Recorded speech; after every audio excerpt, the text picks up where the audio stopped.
Dune Prophecy comes out this weekend, so here's what you need to know. Didn't know Dune Prophecy is a series set in the same world as the Dune movies, but the story is set 10,000 years earlier, which is a long time. So I don't blame you if you're thinking, what's the point in that? Is it even the same world if it's that far apart? Well, if you're really interested in how the world of Dune became the world of Dune, I think the story will be really interesting.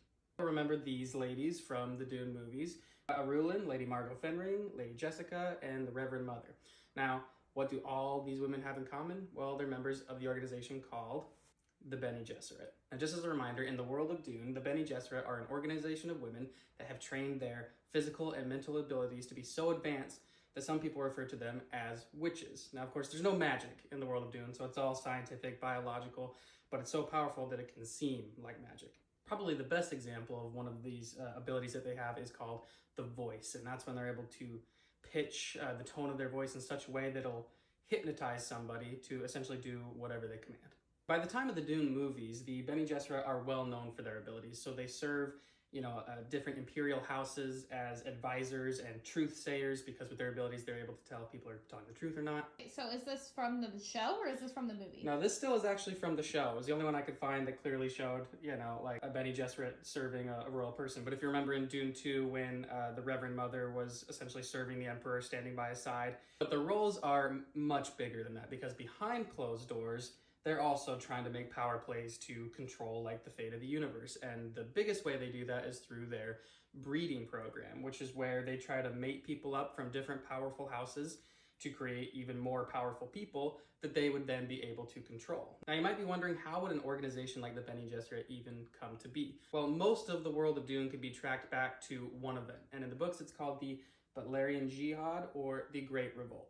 Now, they never say this term in the movie, and they probably won't in the show. They might refer to it as this or call it something else. But it's basically mankind's war against machines, computers, AI, that kind of thing.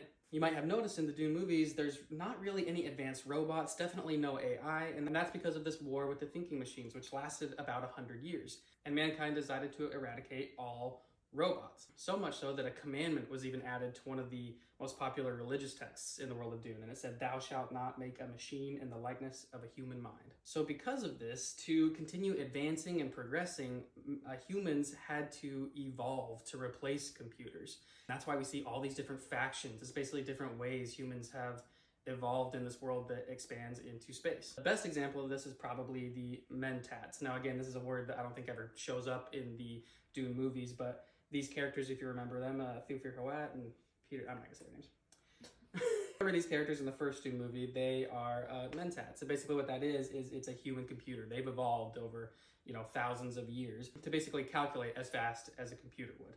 Another good example of that would be the Spacing Guild, because they're the reason that interstellar travel is possible at all. They've advanced to a point, with the help of spice, that they can chart paths for ships through space-time. So, right? Are they the ones that you said have fish heads in the book? Yes, these kind of look like fish in the book because they're floating in like a tank of spice. I don't know if we'll actually ever see that in the Dune movies or whatever. Denny, if you're watching this is for you.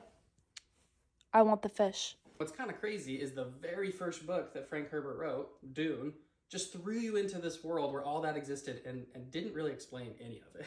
And the movie is kind of the same way. It just throws you into this world and hopes you catch up trying to figure all of this out. Frank Herbert went on to write 6 original Dune novels before he passed away, and then his son, Brian Herbert, and co-author Kevin Anderson took over, and then they wrote just a whole bunch of books set in the Dune universe. As you can imagine, the fan base is pretty passionate about whether or not they like this additional material, but we don't really need to get into the weeds of that, because one of the trilogies they wrote was called The Great Schools of Dune, and it was called Sisterhood of Dune, Mentats of Dune, Navigators of Dune. So it was about the early days, those 3 factions that I talked about: the Guild Navigators, the Mentats, and the Bene Gesserit. Now the series, Dune Prophecy, is inspired by this trilogy. I think more inspired than a direct adaptation from what I've heard, but who knows. And the original title for the show was actually going to be Dune Sisterhood, so I think we can see a pretty big focus on the Bene Gesserit. But I wouldn't be surprised if we see little glimpses into the Mentats, the Spacing Guild, or a bunch of other factions that I haven't mentioned that exist in this huge world.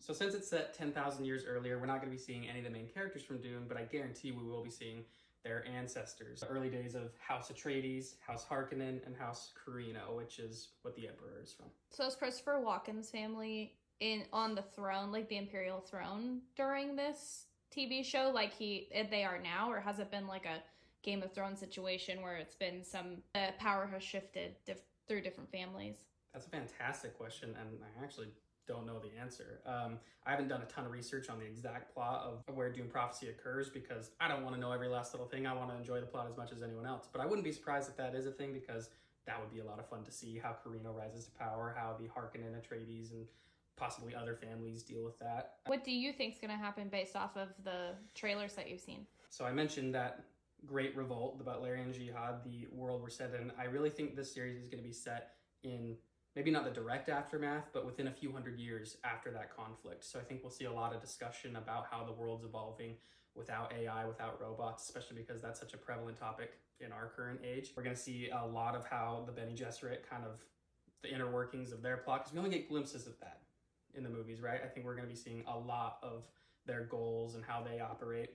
And hopefully, I'd like to see glimpses into how these other factions kind of rose up and became what they end up being by the time we get to the Dune movies. And that's all I really have. I'm super excited for this show, and I hope that little bit of reminder information helps situate where we are in that world, and I'd love to know what you think of it.